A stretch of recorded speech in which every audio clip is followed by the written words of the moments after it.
Okay, so we got a little bit of a mix here. We've got some original Turtles, and we've got some people from the brand new show. So,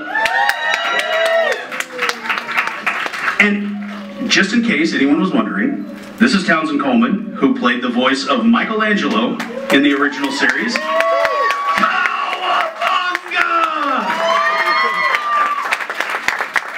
And Christian Lance, who is Sever/Fishface in the new series.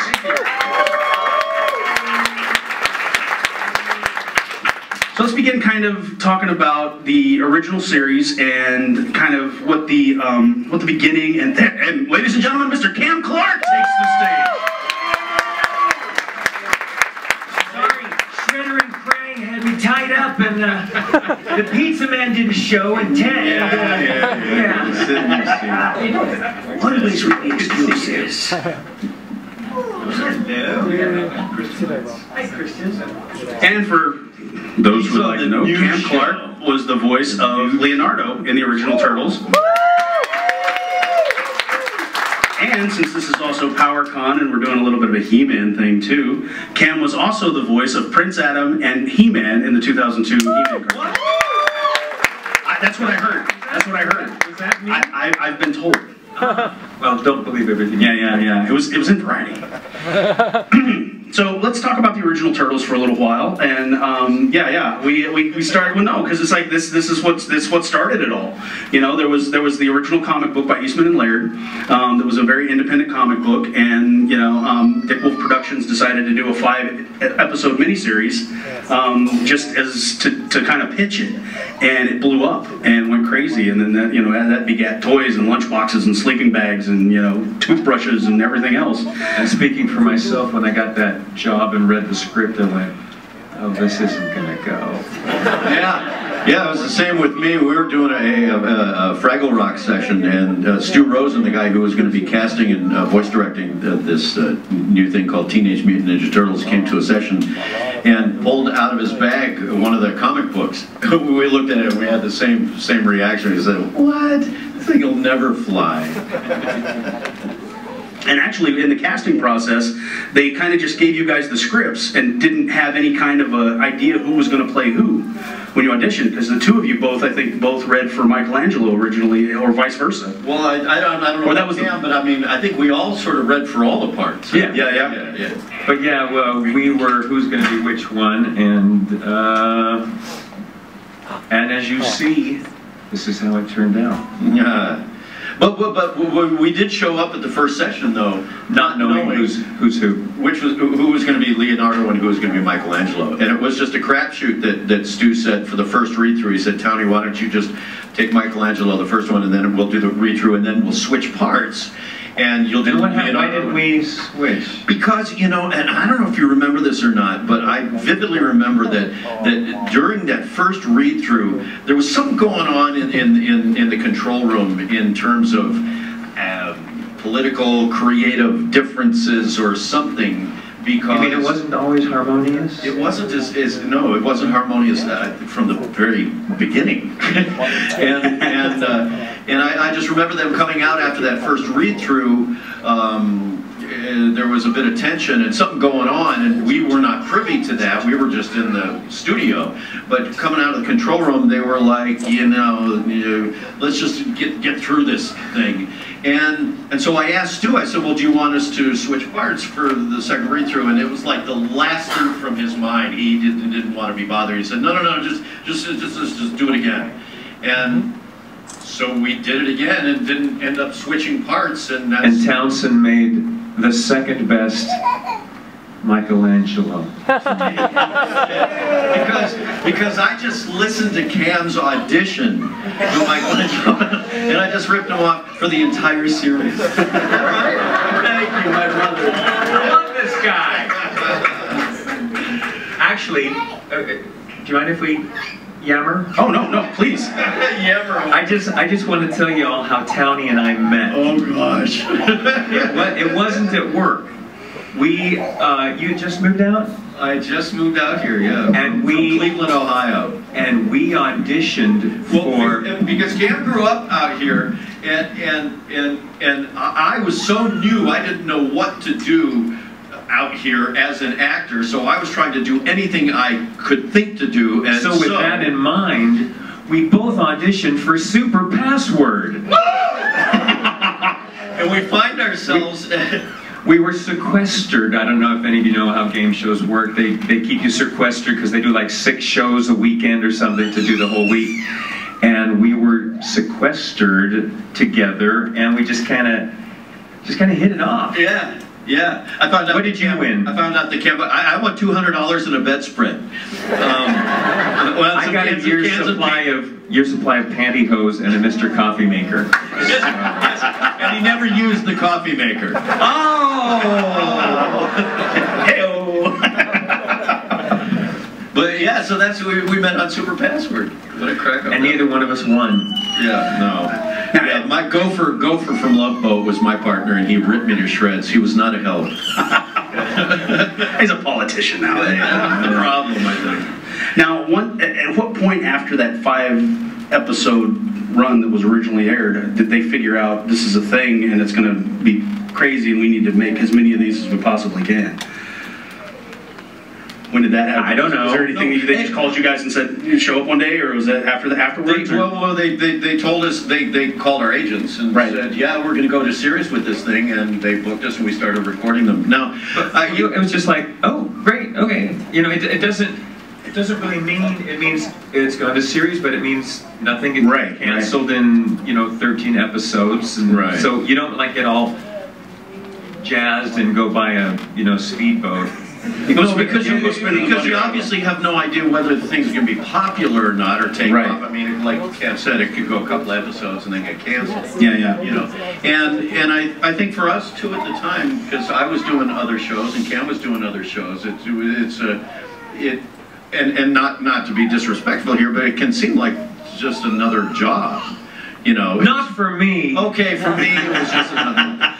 It can seem like it's just it's just more. I don't want to say just another job, but it's just more work.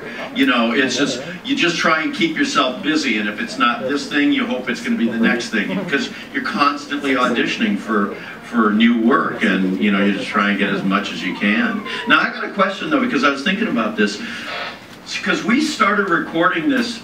Are you being called out to? Oh no. Okay. I didn't know if you like. 1 out of 40. 1 out of 40. We have your suspect on Route 9. Yeah, what is your ETA? I think he's got somebody in his ear.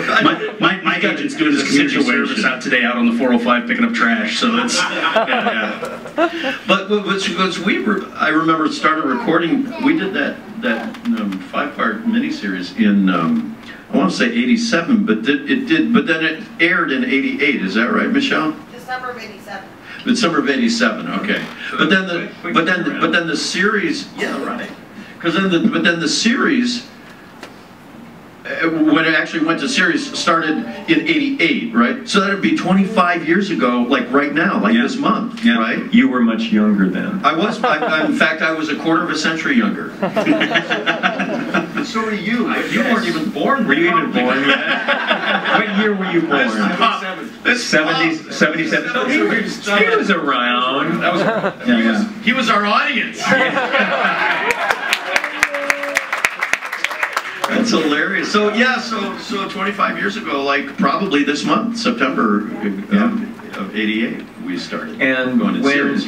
Doing a cartoon show where you have no visual presence, we knew it was having, it had good ratings, but we didn't know the emotional dynamic of the whole thing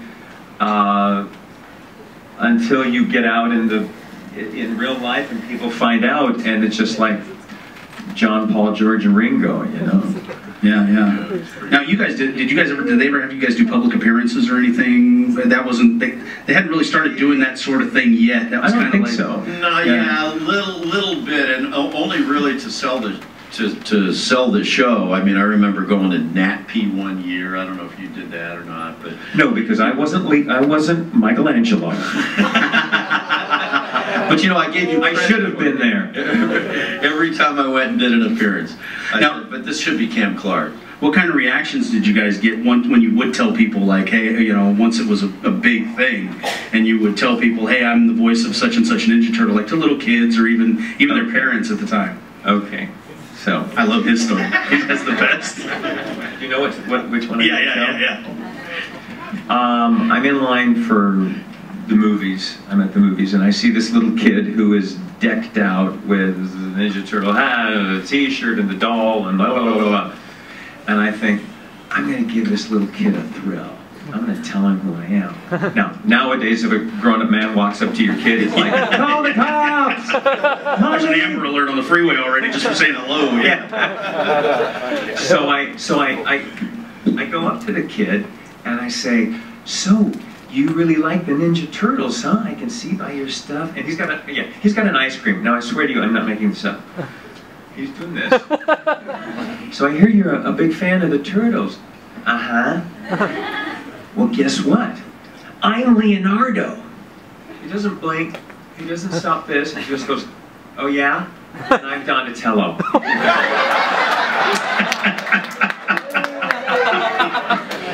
And so, you know, here I am, like this, looking down on this kid, and I'm just like, oh, well, I'm gonna go now. And that's when I learned that, like, when parents would want us to do stuff for kids, it's like, I will call them on the telephone, but they just go, ah! Yeah, when they do that in person. When they see you in person, because I had a similar experience, but you know, it was the mom who wanted me to, you know, tell little Timmy here, you know, who you are, and I go, well, I'm Michelangelo and the Ninja Turtles, and the kid looked at me and he said, no, you're not. And then the mom said, well, we'll do the voice, and so I said, all right, Timmy, cowabunga, dude, and he goes, that doesn't sound like him. It's really my job, and come here, you kid. What's wrong with you? So then we fast forward to 23 years later, and there was another show in the mid 2000s where they revamped the show, and that was recorded in New York, I think mostly, and it was a for kids entertainment. I did that. That's right, Michelle. Yeah. Yeah. We. Yeah. Turtle guru Michelle Ivey is in the audience, so keep deferring to her expertise. And then, Nickelodeon, Viacom, and Nickelodeon picked up the property, and they pretty much bought it across the board. Everything. I mean, just merchandising, licensing, the whole 9 yards. And they started auditioning for the new show. And that was I was part of that process as well. I'm a voice actor, just in case anybody's wondering why they got my silly butt up here. I grew up with these guys, just being, I knew that there were people, doing the voices. I was that one kid that was the weirdo going, do the voice, so I grew up with these guys, admiring them and being, I want to be there someday, with these guys, and Barry Gordon, who was Donatello, and Rob Folsom, who was, Raphael, and Rob, who's on the new show as Donatello in the new show. So, but Christian, you can talk about a little bit about the party of one. Yes.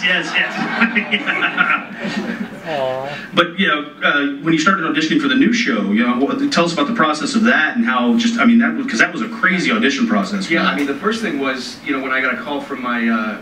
By the way, there's people going, why is he not talking like Zebra right now? Why is he not Latino? I am actually Latino. I was born and raised in Mexico City. Oh, wow, cool.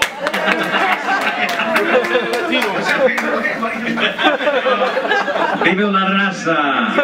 Latino in LA, yeah. Where do you live? But anyway, so I actually learned to speak English by watching cartoons. When I was a kid, I moved here when I was about 6 years old. I didn't speak a word of English. My parents barely spoke it. So I actually watched cartoons, and that's how I learned to speak English. I actually watched Scooby-Doo, and that's where I learned everything I know. So English is I speak English. Terrible grades in English. So I actually, Frank Welk, legendary voice actor Frank Welk. He played Fred, of course. In the Still plays Fred. So he was my cartoon role model at the time, and I essentially learned to speak English by watching, Frank Welk versus Fred. Cut to 30 years later, and I'm doing a guest arc on the new Scooby-Doo Mystery Incorporated, and of course I come in the first day of work, sitting right next to me on the mic, none other than Frank Welker. So I turned to him and we started talking, and he knows kind of, we talked about my background, the fact that I'm from Mexico City, and he's heard a lot of the stuff I do in Spanish. And so he asked me, he goes, you know, it's amazing, you know, how did you learn to speak English so well? So of course I couldn't help but turn to him and smile, and I said, actually, Frank, you taught me. And so that was one of those things. So it was, I remember. I may cry. I know. You're on a tissue. So it was kind of one of those moments where you know you're exactly where you're meant to be, whether it's luck or fate or whatever you choose to believe in, that it was like, wow, this is so cool. It's like full circle, and here I am with the guy who I essentially learned how to speak English from. And it was just one of the coolest moments ever. So that had nothing to do with your question, but here we go with your question. No. Just a little introduction. Just so everybody's familiar with Mr. Christian Lance. But anyway, so my agent, you know, called me and he said, hey, they're doing some castings for Ninja Turtles, and I was like, oh, cool. Is that starting again, or what's going on? Because I had been a huge fan when I was a kid. And so I went and I did this, you know, I went to this casting process, and of course they showed me the kind of the concept sketches for Zebra and Fishface. Actually, they showed me both, and I saw this guy, and I kind of read the bio about who he was. They weren't asking necessarily for an accent, but I looked at this guy and I said, I don't want to go, you know, and do kind of the sort of the traditional kind of hackneyed, you know, this guy's kind of a gangbanger kind of criminal kind of voice. So I said, what if this guy's just, you know, an immigrant like I am? You know, what if he actually speaks like my dad does, like I used to before I lost my accent?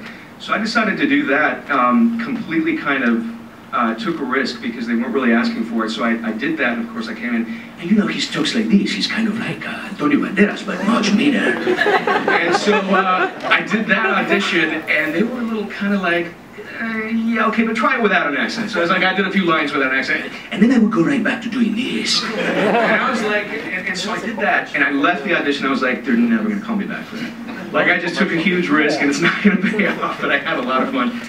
Month went by, 2 months went by, completely forgot that I had done this audition, and then I get the call for the callback, and they were like, you know what, yeah, we really kind of liked what you did with that.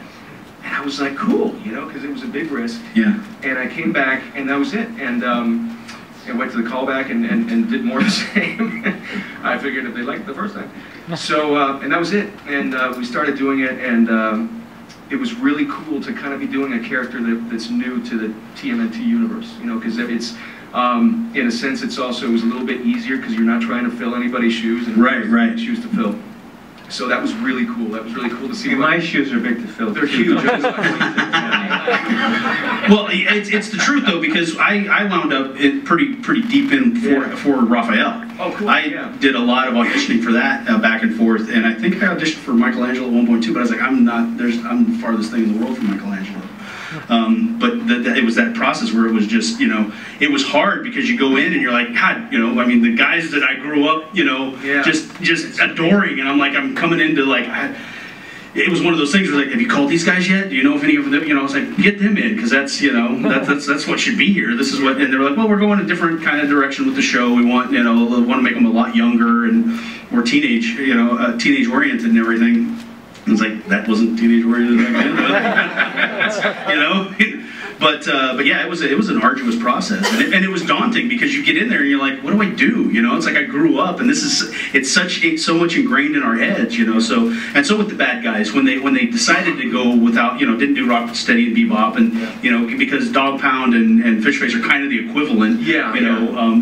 But they're a little more, you know, just meaner. It seems like, not so bumbling. I was pretty mean. That's right. Yeah, you're Rocksteady, right? I'm Rocksteady. I was Rocksteady, and Barry did the voice. Very mean. Yeah. Yeah, I think that was one of the things I really liked about that character, was the fact that they are just unapologetically evil. I mean, especially Zebra. I remember one of my favorite episodes to work on was Never Say Zebra, and I remember that episode was just like, wow, this guy really just is an asshole. It's just really, you were nominated for an Annie for that episode, right? Right. Yeah. Terrific episode, and I just remember going, yeah, I mean, this guy's just pure evil. I mean, he will just, you know, I mean, he will do anything to get his way. So I thought that was really cool that they went that direction, went really kind of dark and menacing, and really made them threatening. I thought that was really cool. And one of the things that's so cool what they're doing with the show is they're allowing the characters to develop a little bit before they mutate them. In the original series, it was like the guy showed up, and 5 minutes later, he was a donkey or a duck or a rabbit or whatever, whatever he got doused with, But in this one, they're kind of, you get to know the human characters a lot more before they become, because there's a lot of characters that have popped up, like Zever and Bradford. Bradford, where people were like... Which, by the way, most humbling experience ever when I came in to record, the first day, and I was like, oh, yeah, Zever, man, he's a badass. He talks like this. He's very mean, man. And then, of course, Clancy Brown is on the mic right behind me, and he bellows out his first line and, like, bursts both of my kidneys, and I'm like, oh, yeah, I'm not the badass on this episode. Now, one of the things that they've done in the new show is they've brought you guys in. They brought the original Turtles. They're going to pop back in for an episode in season 2, is what I've been hearing. So that, spoiler alert, something that we've heard. So Okay, I'll keep this a little nebulous. We don't know exactly how it's going to happen, but the days they were recording, photos popped up all. Nickelodeon made no bones about posting those all over the place. I will just say, our roles are cameos with a capital C. Is that okay? Well, mine was a lowercase c. Yeah, no, I don't know that there's much we can say about it, only because there's not much we know about it. Right. Spin-off. Yeah, that's what we're hoping for. Well, of course, we're hoping for spin-off. Yeah, but just the process of working and coming into the new, like that many years later. I mean, how was that just to get that call where you're like, yeah, come in and work on the new show? Because we've had so much. I mean, you're not, folks. Help this man out. There's a thing called Facebook. I started twittering, isn't that Twitter, enough? Yeah, he's on the Twitter.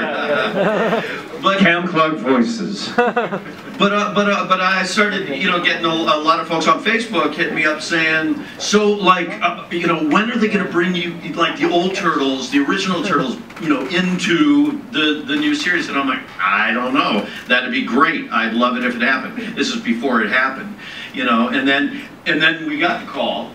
And I was like, yeah, it's actually happening. Now, at that point, we didn't know to what extent it was happening. Or not. And so, we went, when I went and I did my little cameo part, and it was a cameo part, with a tiny C. Maybe yours was bigger, I don't know. But Barry and I were there at Nick's Studios together, and it was a thrill just to be... just a part of the franchise still again, and I mean all these years later, and to be working with Barry again and be in the studio and saying a couple of the lines that I got to say were, which I won't go into, but it really was a thrill. It was a thrill. And Cam wasn't there that day, so when you went and did your stuff, were you there alone, or did you get to? Yeah, I did it before the other actors arrived. Okay. Thank goodness. Yeah. Well, it was just me, and same with us. It was just me and Barry in the studio together doing our, Yeah, they break up the records now, where it's not a whole ensemble of doing a whole run through of a script anymore. You guys don't do it all together? We try to. We usually do. Everybody's got different schedules, so every now and then we'll have like maybe 3 of the actors in, and one guy will be missing, or somebody will be doing an ISDN session from New York, or. We usually try as much as we can. We try to be in the room together. Well, that's not good enough, because in our day, I was just going to say that, because that's our day we all were next to the phonograph.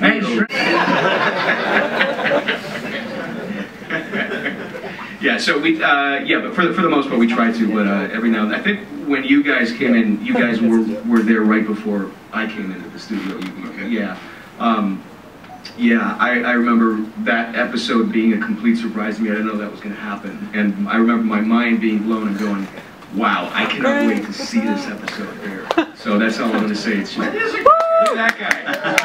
Look at that guy walking up the center aisle right now. Mr. Cipes, are you up yet? Mr. Cipes. It's Greg Cipes, everybody. Michelangelo from the new series.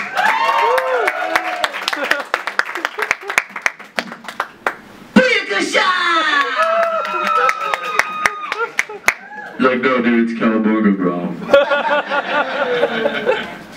what's happening? So I got my green juice and I'm here. My car didn't pick me up, so I had to get another ride. Aww. But I'm here, I made it. What's happening? What's up, dude? I'm good, man. How are you? We have to give some love. Aww. You guys having some fun? Yeah? What I miss? Just absolutely everything. Yeah. It's been a... So Greg, we were brilliant. Coming into the audition process for the show and actually coming in to read for one of the turtles that, you know, were already legendary before you got it. What was that? What did that feel like? Because I remember I was just kind of talking a little bit when I came in an audition. You know, I mean, I didn't get the part, but you know, how did that kind of work and how did that hit you? Because I know you were a huge turtle fan growing up. Yeah, it was very surreal, you know, to have the opportunity to read for Michelangelo and to just to be, you know, just asked to come in and read was so cool. To even audition, you know, I know people just loved even auditioning. Reading as a turtle was so cool, and then to get it was just out of this world. You know, it's something I never could have imagined. It's something, of course, that was very important to me because I grew up on the Turtles. It's my favorite show as a kid. And so yeah, to now offer it to this next generation is such a blessing. It was rad, and it was really fun. You know, you guys know playing the Turtles is a lot of fun. Yeah, playing the fish is pretty fun. Well, and the new shows kind of had as much of a runaway success as the original one did, you know, which is really cool because I mean, very rarely in animation, even though it's a long process, do you find out while your first season is still airing that they're okay, we're greenlighting season 3, you know, and that was happening for you guys like pretty much, you know, almost right out of the gate, you know, and that's huge in what we do because like they were saying earlier, it's like you could go in and record an entire season and they call and go, yeah, we're not even going to animate it, you know, and it's like it never sees air sometimes, you know. Yeah, it's a very magical situation. It's cool. Yeah. It's a great show. Now, have you had any experiences with kids and stuff like since like at Comic-Con and going to all the different appearances that they because I know they have you guys doing a lot more appearances for the show and everything. Yeah, I travel around the world to different cons and you know, kids of all ages love the show. But the coolest thing is to really, you know, be there for kids who are in need. Like I talked to some kid who just lost his feet the other day because of some skin problem, and he loves the show so much, and he loves Mikey's, and to be there to make him feel better, just because I'm a cartoon character is so cool, you know, and just to hear him on the phone, so happy. Yeah. So being there for the fans and the kids is what's up. That's what it's all about. It's a great responsibility being a turtle. Actually, it is. Yeah. That's awesome. Okay, we have about 10 more minutes, so we're going to open it up for questions. So I can come around with the mic, and if you guys have any questions, just raise your hand, and I'll come by. We'll go full Phil Donahue on this thing. Caller? But no throwing chairs. No. That's Geraldo. Oh, yeah.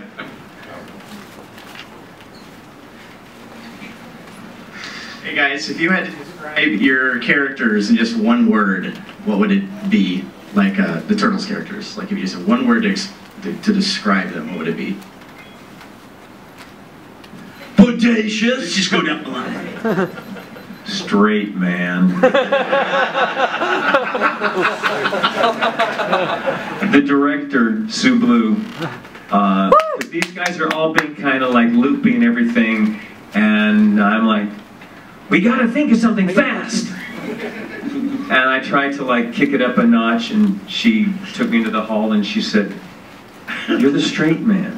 Don't fight me on this. We've got to do something."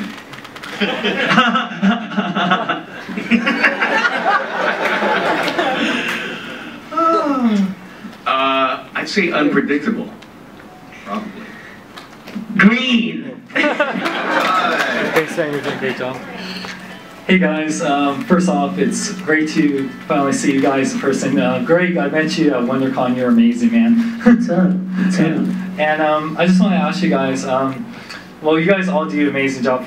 I grew up on the original series. I'm loving the new series. And there's been so many turtle merchandise over the years, from toys and just like everything. Like, do you guys own little toys of your characters you voiced over the years? Oh. Yeah, I mean, I have pretty much all of my characters. However, did you get involved with Playmates? I did. Did you make anything, or was it? I did, and then lost it. Yeah. Playmates was the company that produced the first toys, and I don't know why I wasn't involved in the beginning, but it skyrocketed and made huge money, and of course as soon as I got involved it plummeted, because that's how I roll. But yeah, I do have toys of all of the shows I've done. Yeah, I started collecting, you know, as many as I could when they first started coming out, and then they just started flooding the market with so many iterations and variations of the characters that I couldn't keep up with it. So yes, but I've got boxes and boxes and boxes in a storage facility of as much of the original stuff as I could. I'll tell you, some of my most cherished collectibles though are all the script. I've kept every script of every show I've ever done. Nice. Of anything ever.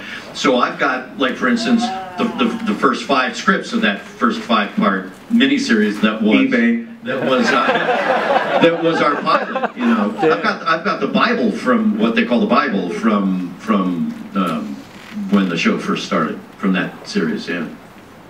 Well, I mean, you know, it's just starting with us with the toys, especially for Fishface. He's a new character, but I own everything that he's ever been on, whether it be made of plastic or paper or Legos or everything else. The problem is that I can't keep my.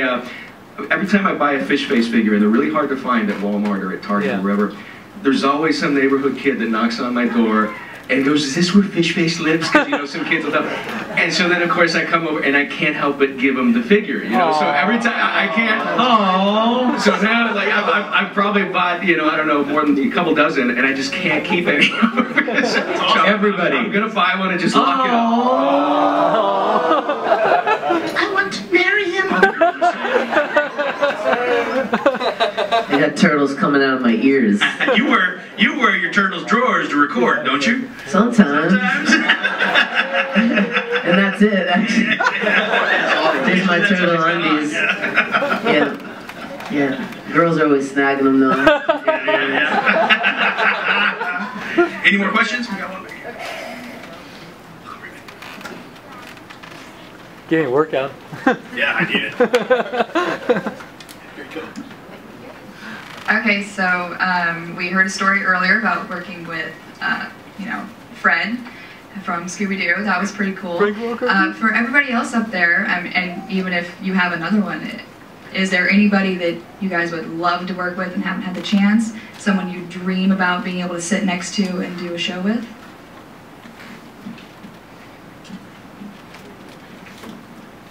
No.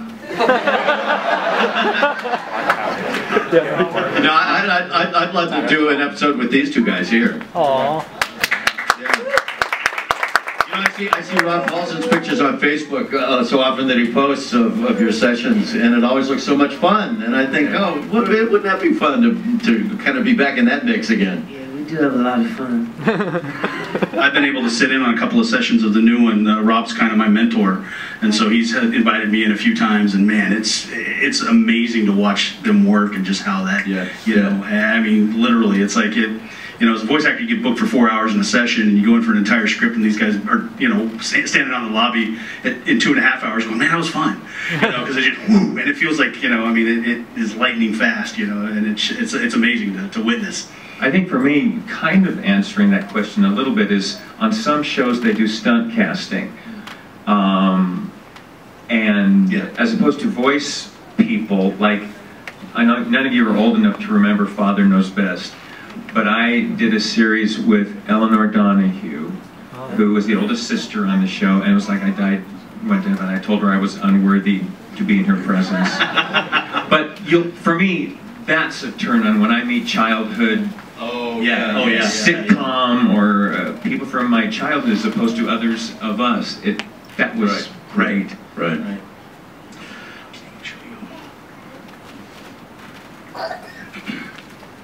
Since you guys do group recordings back in the day and even now, is there any in-studio times that you can remember where a line was just so bad you had to read it and it was cracking everybody else up?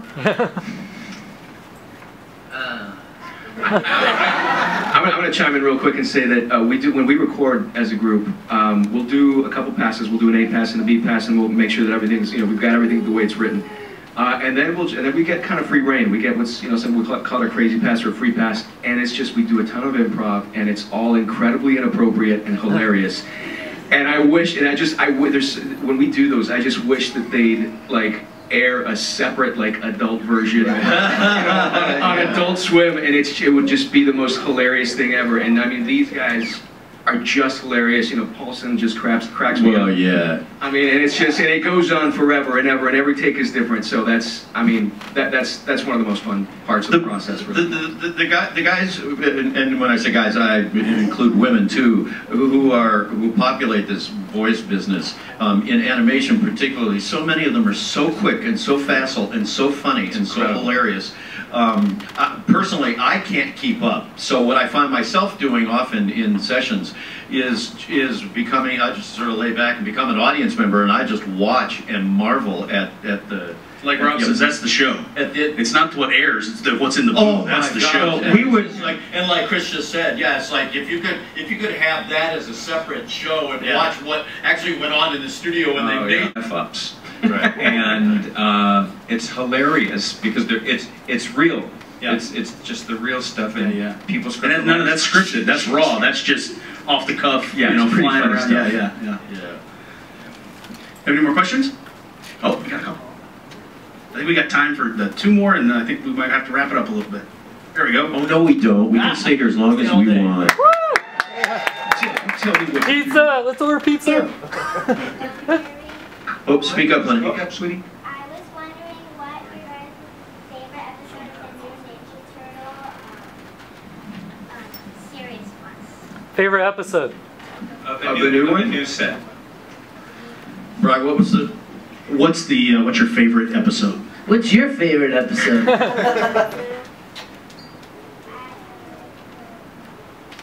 Which one? Yeah. The series finale, the season finale. Crime Krang. Yeah. That's one of my favorites. Okay, that was the same question. I love them all, but it just keeps getting better. You guys have no clue what's about to happen. It's getting pretty crazy. I think for me, to answer your question, I think it's a tie between Never Says Ever and Baxter's Gambit. I really like the the fish face and Raph bromance. That was awesome. I thought that was really cool. I hope we do that again. If ever I'm asked that question, I just say, I don't even know what I had for breakfast. So. Yeah. Remember that time in that one show when you guys did this and this? Yeah. that was great. Yeah. What's your name? All right. Any other questions from the audience? We got one right here. Okay, great. Hello. I was born in '91, so I was kind of a little bit late for the old show. But I've noticed, out of all my female friends, I'm the only one that likes the original Turtles, but I've noticed we have little girls in the audience here, did you see kind of an uprising of the female market with like Mae Whitman and, the younger female characters? Major uprising.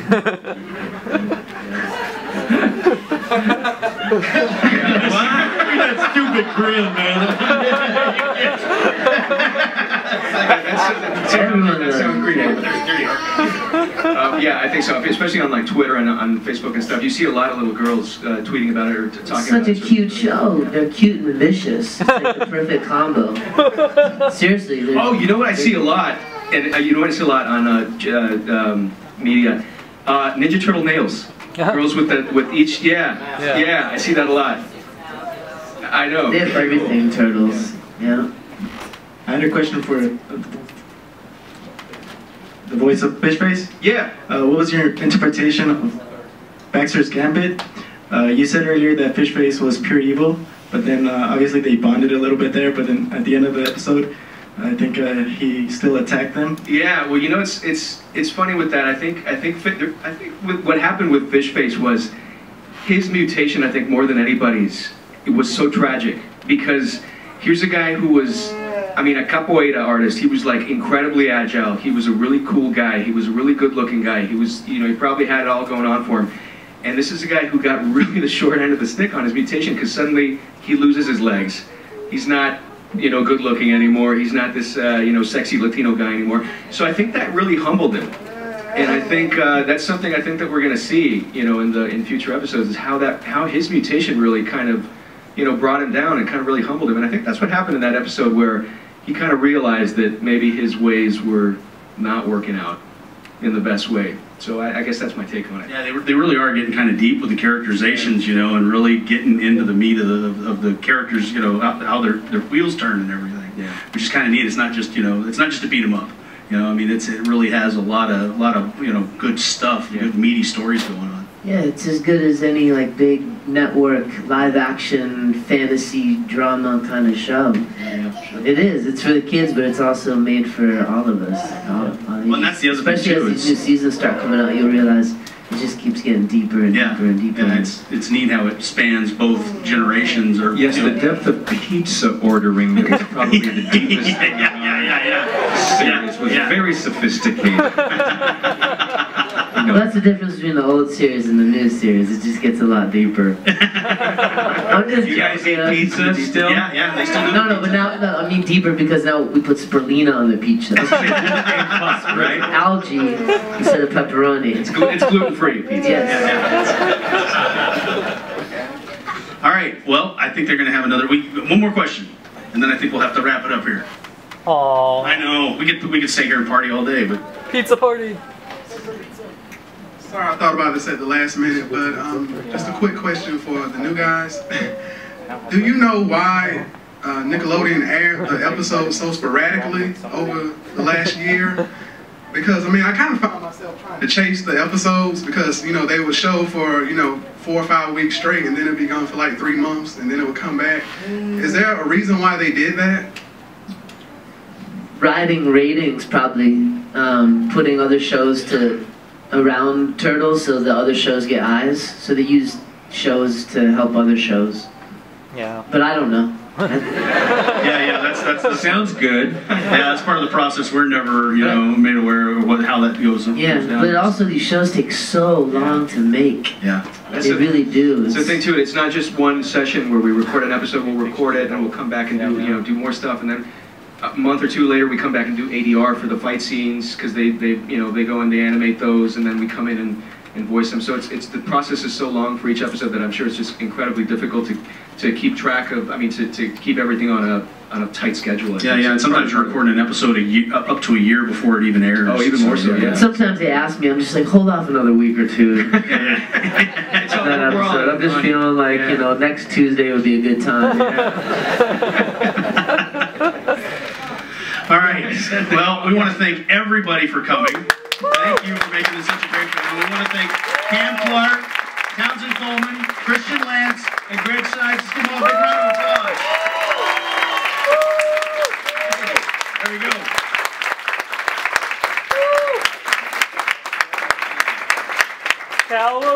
Thank you guys. Thank you so much for coming. And these guys will, everybody. Most of the guys will be down at the table.